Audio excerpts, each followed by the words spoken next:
Welcome to the world's largest parts warehouse. We give you a chance to drive through it, not walk through it, because we leave all the parts on the aircraft, and they don't take the parts off until there's actually an order for something. Then they come out and they harvest the items. So you see all kinds of different activity out here. Little nose art missing off this KC-135. Rumor has it it's going to be coming to Pima Aerospace. It's a Tasmanian Devil. We look forward to that. That airplane in the back that Dave's slowing down so you can look at, that's a WB-57.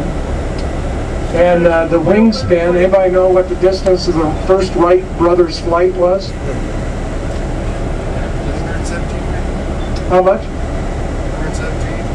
117? Okay, then that's about a 120-foot wingspan. That's how I found out. I wasn't sure what the wingspan was. A couple of feet longer, so.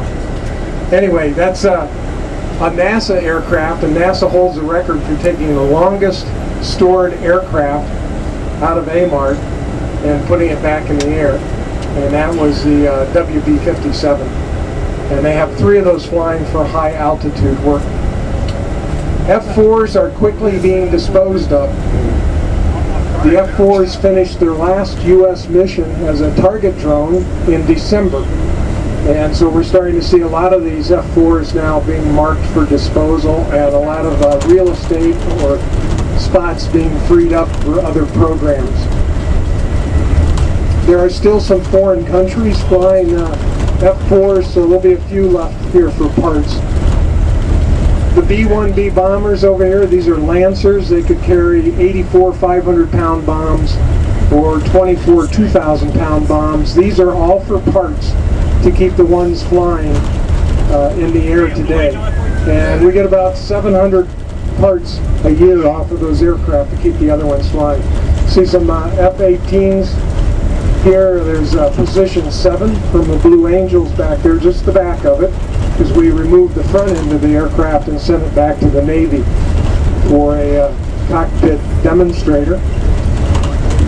Go by these C-130s that are out here for parts, and you'll see an A-3 Sky Warrior sitting there by itself. That's because Raytheon has 2 of those they fly in their missile test program, and Raytheon is a defense contractor located here in Tucson. The C-5s you see over here on the right, they're all here for parts. So these are the ones that are being depleted one part at a time. We've actually taken all the valuable stuff off 2 of them, and the remaining part of the fuselage has been recycled. So we still have plenty more parts to come off of these. Some H-53s, 46s, and then the last row down here has a few A-10s for parts. If you look off in the distance past the A-10s, you'll see 95 B-52G models that have been surgically disassembled with a rescue saw, so our mechanics can get inside and harvest parts, and that's by treaty. So before that, there were over 300 B-52s that were destroyed there with a guillotine, where it just smashed them up and not safe to get in. In the distance beyond those, you see some airliners, and that's 300 acres that AMARC makes available to agencies of the government for training with aircraft.